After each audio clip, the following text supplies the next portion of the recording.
태친. 안녕하세요. 올해 출시해서 많은 관심 받은 6인치 이잉크 태블릿은 오닉스 북스 고6와 예스24 크레마 패블이 있습니다. 각각의 영상으로 제품들 소개를 진행한 적이 있으니까 오늘은 두 제품에 대해서 본격적인 비교를 진행하려고 합니다. 저는 고6 제품을 구입했는데 간혹가다 포크6 제품도 리뷰해달라고 요청하는 분들이 있어서 배경 이미지를 포크6를 사용해 봤습니다. 고6 제품이 글로벌이고 포크6 제품이 내수용 제품입니다. 고6는 구글 플레이스토어 빌트인 방식에 한글도 기본으로 사용 가능합니다. 그 외는 같은 제품이라고 보면 되고 고6와 배경 이미지가 번갈아 가면서 사용할 예정입니다. 먼저 두 제품의 패널을 비교해드리면 고6 제품이 더 패널이 밝고 텍스트가 선명하게 보입니다.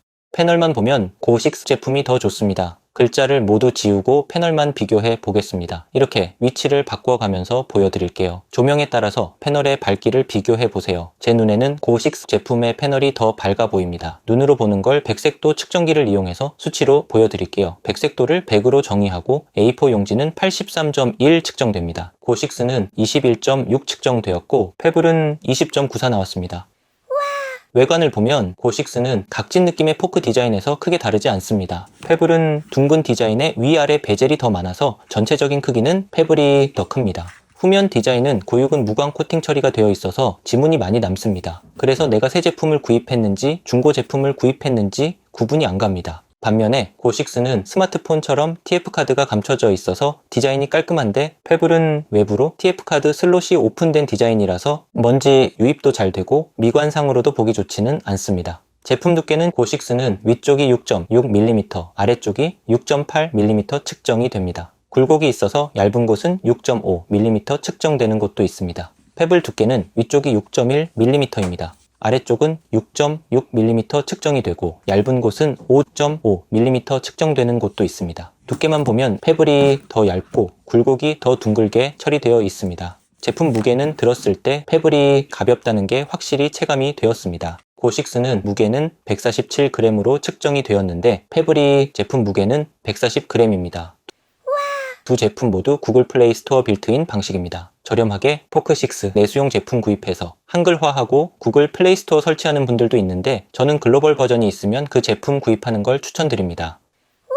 두 제품 모두 안드로이드 11을 탑재하고 있습니다. 고6는 스냅드래곤 660이 8코어를 사용하고 있네요. 패블은 락치 발케이 35664 4코어를 사용하고 있습니다. AP 성능은 고6 제품이 더 좋은데요. 긱벤치 5, 긱벤치 6 모두 측정이 안됩니다. 성능 측정은 제외할게요. 고6는 램 2GB, 스토리지 32GB입니다. 패블은 램 4GB, 스토리지 32GB입니다. 실사용을 하게 되면 앱 실행 속도에 영향을 주고 앱이 느려지거나 다운되는 현상도 발생할 수 있습니다. 소비자 입장에서는 아쉬운 부분이죠. 성능을 측정할 때는 여러 앱을 띄워놓고 앱이 리프레시 되는지 확인하는데요. 그런데 이잉크 태블릿은 10개 이상 앱을 띄워놓을 일이 없습니다. 이북 앱 하나만 단일로 사용한다면 이 기가바이트 램으로도 가능합니다. 두 제품 모두 300bpa 고해상도 제품입니다. 책을 볼 때 가독성 걱정은 안 해도 됩니다. 두 제품의 부팅 속도는 비슷했습니다. OTG USB 연결 테스트에서는 고6는 USB 가리지 않고 모두 연결이 되었습니다. 반면에 패블은 USB 연결이 안됩니다. 128GB, 8GB, 2GB 연결해 봤는데 모두 인식이 안됩니다. 원인은 확인해 봐야 되겠네요. 컴퓨터에서 각 USB 포맷을 확인해 보겠습니다. 먼저 USB 8GB 제품은 EXFAT 방식입니다. USB 128GB 제품도 EXFAT 방식으로 포맷이 되어 있습니다.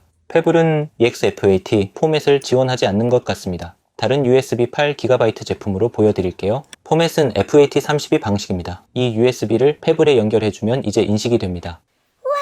조명 기능을 보여드리겠습니다. 백색 조명을 모두 켜보겠습니다. 고6는 조명이 거의 2배 정도 더 밝습니다.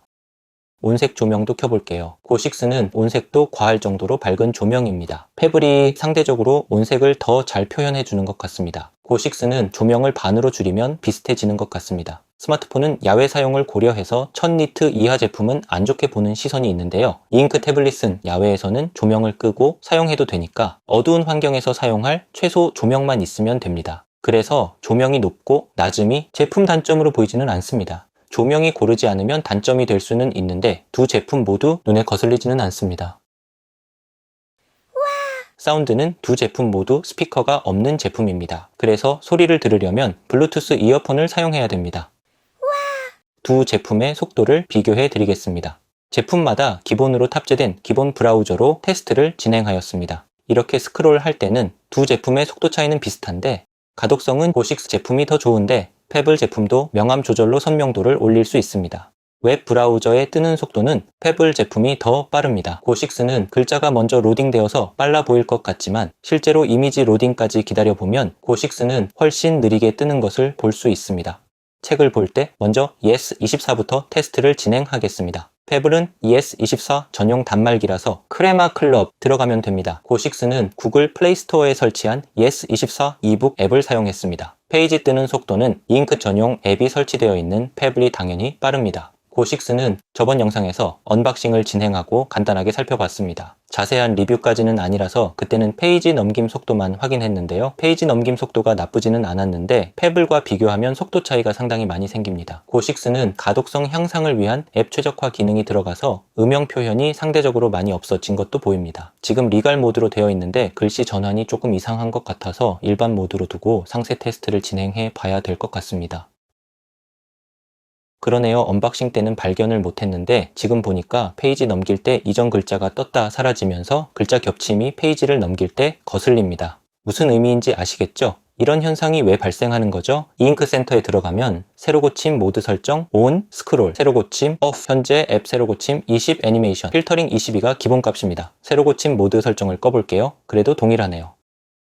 시스템, 기본 옵션에서 전체 세로 고침 빈도는 꺼져 있습니다. 꺼짐 기능이 동작이 안 되는 것일 수도 있으니까 30탭으로 변경해 볼게요. 동일한 현상이 나옵니다. 앱마다 개별 옵션을 보면 ES24는 일반으로 되어 있습니다. 스크롤할 때 일반으로 변경하고 스크롤 세로 고침 5초 변경해 볼게요. 전체 세로 고침은 끄고 깜빡임 방지 기본 10을 26으로 올렸습니다. 차이가 없네요. 일부 기능은 속도 모드에서 동작되는 기능이라서 일반 모드에서는 변화가 없는 것 같습니다. 스크롤 세로 고침은 원래대로 돌려놓을게요. 애니메이션 필터링을 끄고 속도 모드도 큰 차이 없어서 끌게요. 차이가 없습니다. 전체 세로 고침 올리고 애니메이션 필터링 올려볼게요. 스크롤 세로 고침은 상관없을 것 같은데 일단 올려볼게요. 깜빡임 방지도 올려서 차이점을 보겠습니다. 이렇게 변경하면 페이지를 넘길 때 반응 속도가 느려진 것을 볼 수 있습니다. 글자 겹침 현상은 여전히 해결되지 않았습니다. 깜빡임 줄이고 세로 고침 모드 켜고 스크롤 세로 고침도 바꿔볼게요. 전체 세로 고침도 조정하고 페이지 넘김 속도가 너무 느려져서 애니메이션 필터링은 낮춰야 될 것 같습니다. 페이지 넘김 속도는 해결되었는데 글자 겹침 현상은 여전히 발생합니다. 속도 모드로 바꾸면 글자 겹침 현상이 안 보이죠? 그렇다고 책을 볼 때 속도 모드로 볼 수는 없으니까 이건 버그가 맞는 것 같습니다. 이 영상 보고 이 잉크센터에서 최적화하는 방법을 찾으면 댓글로 알려주세요. 저는 이 정도만 테스트하고 마무리하겠습니다. 이제 동일하게 구글 플레이 스토어에서 설치한 앱들만 비교해 보겠습니다. 알라딘 이북 앱입니다. 페이지 뜨는 속도는 페블이 더 빠를 때도 있고 고식스 빠를 때도 있어서 엎치락 뒤치락 거리네요. 모든 테스트는 백그라운드에서 앱을 끄고 다닐 앱만 테스트하고 있습니다. 리디북스 앱입니다. 리디북스에서 페이지 넘김 속도는 고식스가 빠릅니다. 그리고 하이라이트 문의하는 분들이 있던데요. 예전 구형 단말기에는 터치 정확도가 떨어져서 하이라이트에서 동작이 발생하는 제품들이 있었는데 요즘 출시하는 잉크 태블릿은 하이라이트 문제는 발생하지 않습니다. 2024년에 20만원대 제품에서 하이라이트 문제가 있다면 그건 진짜 심각한 문제일 것 같네요. 교보 이북 앱입니다.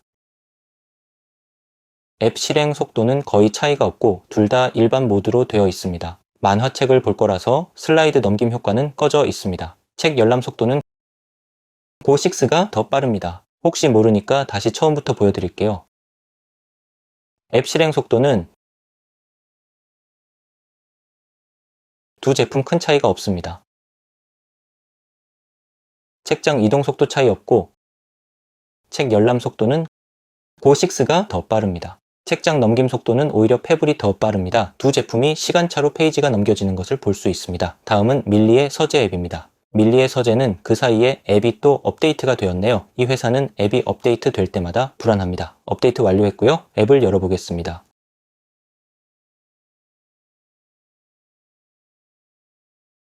앱을 열었을 때 경고 문구가 표시됩니다. 오닉스에서는 잉크 앱 설치 안내를 표시하는 것을 보면 정상적인 실행을 보장하지 않는다는 의미로 보입니다. 실행시켜서 책을 열어보겠습니다. 5대 단말기가 모두 등록되어 있어서 페블 단말기에서 로그인하고 다시 보여드릴게요. 페블은 책장 넘김 속도는 괜찮습니다. 오닉스는 문제가 발생한 것 같습니다. 밀리의 서재 앱이 정상적으로 책을 불러오지 못하고 있습니다. 저번 영상에서는 그래도 책은 열어서 보여드렸잖아요. 제가 밀리 서재 너 때문이냐? 영상에서도 설명을 드렸는데요. 밀리 서재 이북 리더기가 출시된 다음에는 타사 이북 리더기들도 모두 이잉크 앱을 설치하도록 강제화하고 있습니다. 아시겠지만 구글 플레이 스토어 앱이 이잉크 앱보다 기능이 더 많잖아요. 그 기능들을 사용하고 싶어도 강제로 이잉크 앱을 사용하도록 만든 건 아쉬운 선택으로 보입니다. 사용자들이 계속 문제를 언급해서 잠깐 업데이트로 해결해 준 것 같은데 매번 밀리의 서재 앱이 업데이트 될 때마다 이 문제는 반복적으로 나올 것 같습니다. 그럼 이잉크 앱을 다시 다운로드 받아서 속도를 비교해 달라고 요청하시는 분들이 있을 것 같은데요. 밀리의 서재는 5대 단말기가 모두 등록되어 있어서 한 달에 최대 3대까지 단말기 초기화를 하도록 제약을 뒀습니다. 초과하면 한 달을 기다려야 됩니다. 이미 방금 오닉스와 페블에서 단말기 등록을 해서 이잉크 앱에 로그인하려면 한 달을 기다려야 됩니다. 이런 정책을 운영하는 회사는 밀리의 서재 외에는 없습니다. 다른 회사들도 단말기 5대 등록 정책을 운영하고 있지만 한 달 내에 초기화 회수 제한은 두고 있지 않습니다. 여러 가지로 밀리의 서재 회사는 마음에 안 드네요. 다음에는 밀리의 서재 앱 테스트는 제외하는 것도 고려해 봐야 될 것 같습니다. 아무튼 이잉크 앱을 설치하면 정상적으로 구동이 될 거예요. 그건 걱정하지 않으셔도 됩니다. 다음은 네이버 웹툰 페이지 뜨는 속도는 페블이 더 빠릅니다.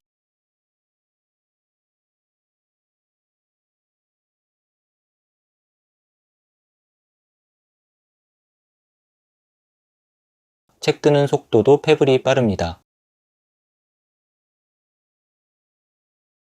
스크롤 속도는 비슷하고 잔상은 페블이 더 생깁니다. 페블에서 만화책이 전체 화면으로 보이지 않는데 이건 네이버 웹툰 설정에 들어가서 전체 화면 보기를 체크해주면 됩니다. 그럼 이렇게 동일하게 전체 화면으로 만화책을 볼 수 있고요. 페이지 스크롤 속도는 두 제품 모두 괜찮습니다. 카카오 웹툰입니다. 책을 볼 때 페블이 가독성이 조금 떨어져 보이는데요. 이건 명암을 너무 높여서 그런 거라서 조정해주면 됩니다. 초기 설정으로 두고 테스트할게요. 깜빡임이 발생하는 건 일반 모드로 되어 있어서 그래요. A2 모드로 변경하겠습니다. 이렇게 자동 스크롤로 비교해보면 확실히 A2 모드의 기능은 오닉스 제품이 우수합니다. 타 회사들의 A2 모드는 기능을 지원한다는 수준이지만 오닉스는 최적화되어 있다는 느낌이 들었습니다.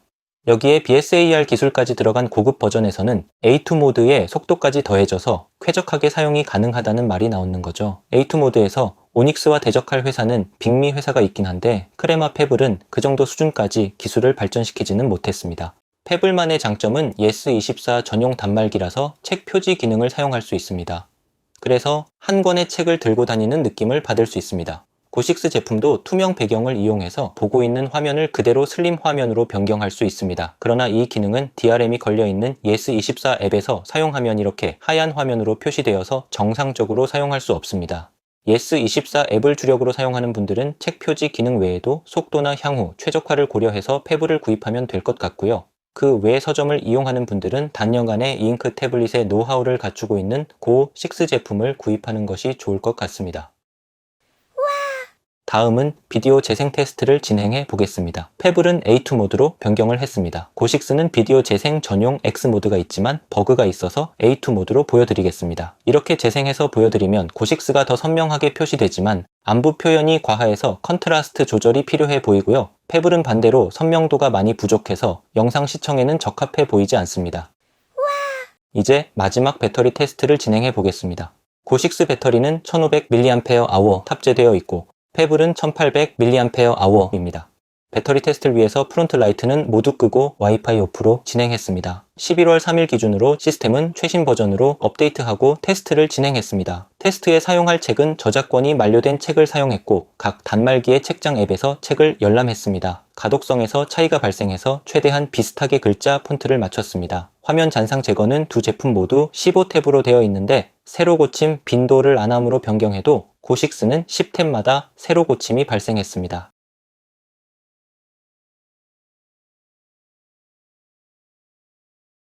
그래서 페블도 동일하게 10페이지마다 화면 잔상 제거되도록 변경했습니다. 배터리 테스트는 배터리 100% 상태에서 1시간 동안 분 단위로 페이지를 넘기면서 어느 정도 배터리가 소모되었는지 확인하겠습니다. 1시간 뒤에 99%가 되었습니다. 1시간 동안 1% 배터리 소모가 되었습니다. 간혹 배터리가 생각만큼 오래 안 간다고 말하는 분들은 와이파이를 켜놓고 사용하는 분들일 것 같습니다. 이잉크 디스플레이 장점이 화면 갱신이 안 되면 배터리 소모가 없다는 건데요. 와이파이는 디스플레이와 별도로 배터리 소모가 발생하기 때문에 책을 다운로드 받은 다음에는 와이파이 꺼놓고 사용하는 게 좋습니다. 스마트폰과 함께 사용하는 분들은 책 동기화할 때만 와이파이 켜주면 됩니다. 배터리 누수 현상도 확인해 봤습니다. 배터리를 100% 충전한 상태에서 와이파이 꺼져 있는 상태에서 태블릿을 방치하고 4주 뒤에 확인해 봤습니다. 고식스는 33% 남았고 페블은 20% 측정이 되었습니다. 충전 없이 4주 사용 가능하다는 말은 실사용 없이 대기 전력으로 4주 사용이 된다는 말로 받아들이면 될 것 같습니다. 페블은 배터리 표시가 정확하지 않다는 알려진 버그가 있습니다. 11월 23일에 최신 업데이트를 받았습니다. 고식스는 11월 3일에 확인했던 버전과 동일하게 최신 업데이트 상태입니다. 페블은 업데이트를 완료하고 배터리 버그가 해결되었는지 확인해 보겠습니다. 너무 순식간에 발생해서 영상으로 촬영하지 못했는데요.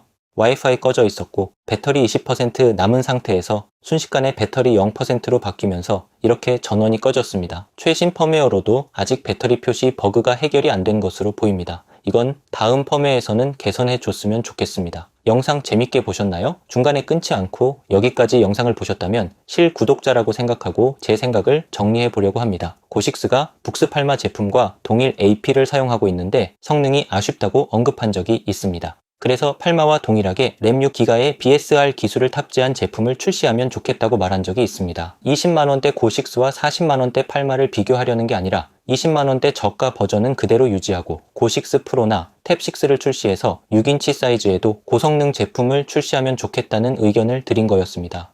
태블릿도 8인치 사이즈의 저가 제품들이 있다면 또 고성능을 원하는 분들을 위해서 아이패드 미니나 레노버 레전 탭 Y700 2세대 같은 제품들이 있으면 금액을 더 주고 그 제품을 사용하는 수요도 있잖아요. 그런 고성능 제품의 니즈를 반영한 제품들도 출시해달라는 의미였습니다. 실제로 테스트를 해보니까 어떤가요? 고식스는 페블보다 더 좋은 AP를 사용해서 비교 불가 성능인데도 고식스가 램 2GB를 탑재해서 전반적인 사용성에서는 페블의 램 4GB보다 부족한 부분도 보여줬습니다.